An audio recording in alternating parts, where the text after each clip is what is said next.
Depuis des années, avec un certain nombre de scientifiques et de psychiatres qui sont ici, nous essayons de développer la recherche en psychiatrie. La psychiatrie est une discipline qui représente près de 30% du budget de la santé. On ne le sait pas. C'est des maladies terribles qui sont handicapantes, qui touchent les jeunes.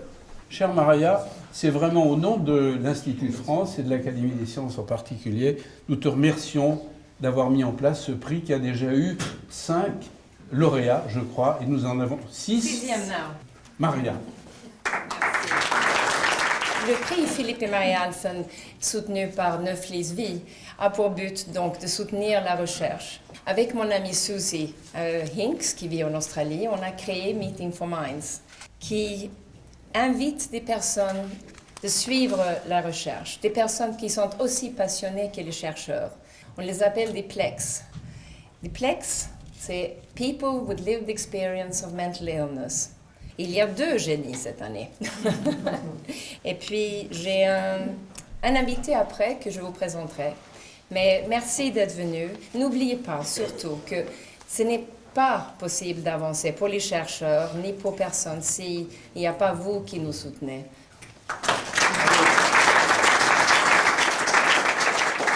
La recherche en psychiatrie, elle est particulière. Elle est particulière pour 2 raisons. La première, c'est que la recherche fondamentale est quand même très éloignée des troubles des fonctions mentales. C'est quelqu'un qui a un trouble du langage, un trouble de la mémoire, des hallucinations, des délires, des attaques de panique, un autisme, une schizophrénie. C'est d'une complexité tellement énorme par rapport à des maladies de la prostate ou du foie, mais même par rapport à des maladies comme la sclérose en plaques, la maladie de Parkinson ou une épilepsie, ce qui sont plutôt du domaine de la neurologie. La deuxième chose, c'est que la psychiatrie, c'est de l'écoute. Et donc l'intérêt de ce prix, par rapport à la recherche fondamentale, qui est une recherche génétique, par exemple Marion Leboyer a eu un prix sur la génétique, de recherche physiologique, expérimentale chez des animaux, etc., etc. Bon, c'est bien, mais les malades, c'est mieux. Et c'est même une nécessité.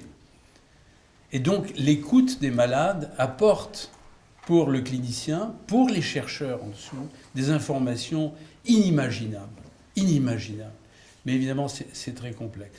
Donc c'est dans cet esprit que ce prix a été créé, favorisant la recherche physiopathologique, la recherche des mécanismes des maladies, mais aussi la clinique, la pratique clinique, dont on tire des informations pour la recherche. Et cette année, le jury est très content d'avoir sélectionné 2 personnes qui sont d'une qualité vraiment exceptionnelle. Le premier, c'est Raphaël Gaillard. Raphaël vient ici après moi. Il est psychiatre et j'en suis très très content. Et il est un excellent psychiatre. La preuve, c'est qu'il est chef du pôle des maladies mentales à l'hôpital Sainte-Anne, qui est le plus grand centre européen, peut-être, je pense, de prise en charge des malades et des psychiatriques. Mais en plus, il a un background qui est absolument excellent dans le domaine de la recherche sur les fonctions mentales, ça s'appelle la recherche cognitive, avec des travaux absolument exceptionnels sur la conscience, l'inconscient, sur le langage, la mémoire, etc. Le deuxième candidat est Joël Svendsen. Je l'ai vu tout à l'heure. Il est là, Joël. Voilà.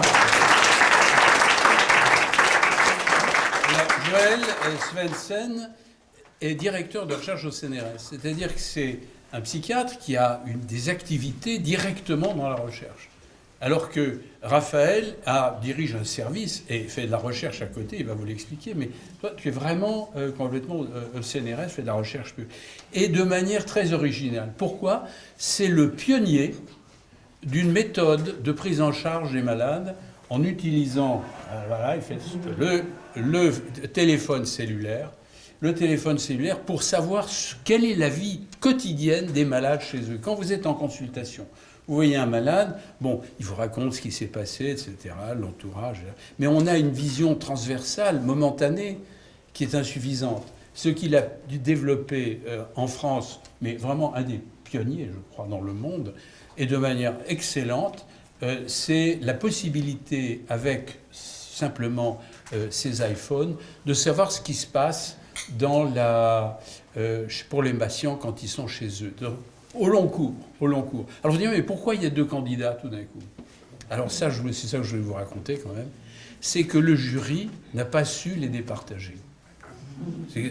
C'est-à-dire, ils sont tellement bons tous les deux que... Non, je ne reviendrai pas. Et donc, avec 2 profils différents, des recherches pour l'avenir absolument excellentes, eh bien, nous sommes heureux d'avoir 2 lauréats, Joël Swensen et Raphaël Gaillard. Bravo. Comme ici, c'est la maison de savoir et connaissance, il y a une connaissance que nous n'avons pas entendue encore.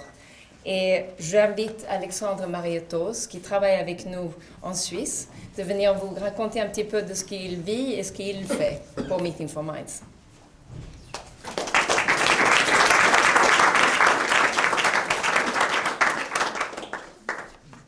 Ah, vous l'aurez compris, je suis un plex. En français, ça veut dire une personne vivant avec l'expérience de la maladie psychique. J'en connais un rayon.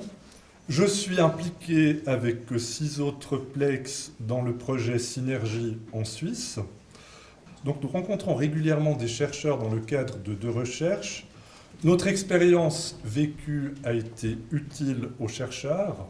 D'un point de vue personnel, le fait de participer à Meeting for Minds m'a été très utile, et aussi une très grande envie de faire profiter les autres de son expérience vécue de la maladie, une envie de faire en sorte que cette souffrance profite aux autres personnes. Sur ce, je tiens à remercier très très chaleureusement Maria Alphen de nous avoir donné la possibilité et de continuer à nous donner la possibilité de participer à des recherches scientifiques qui nous concernent très directement. Merci à vous tous et merci d'être venus, s'il vous plaît.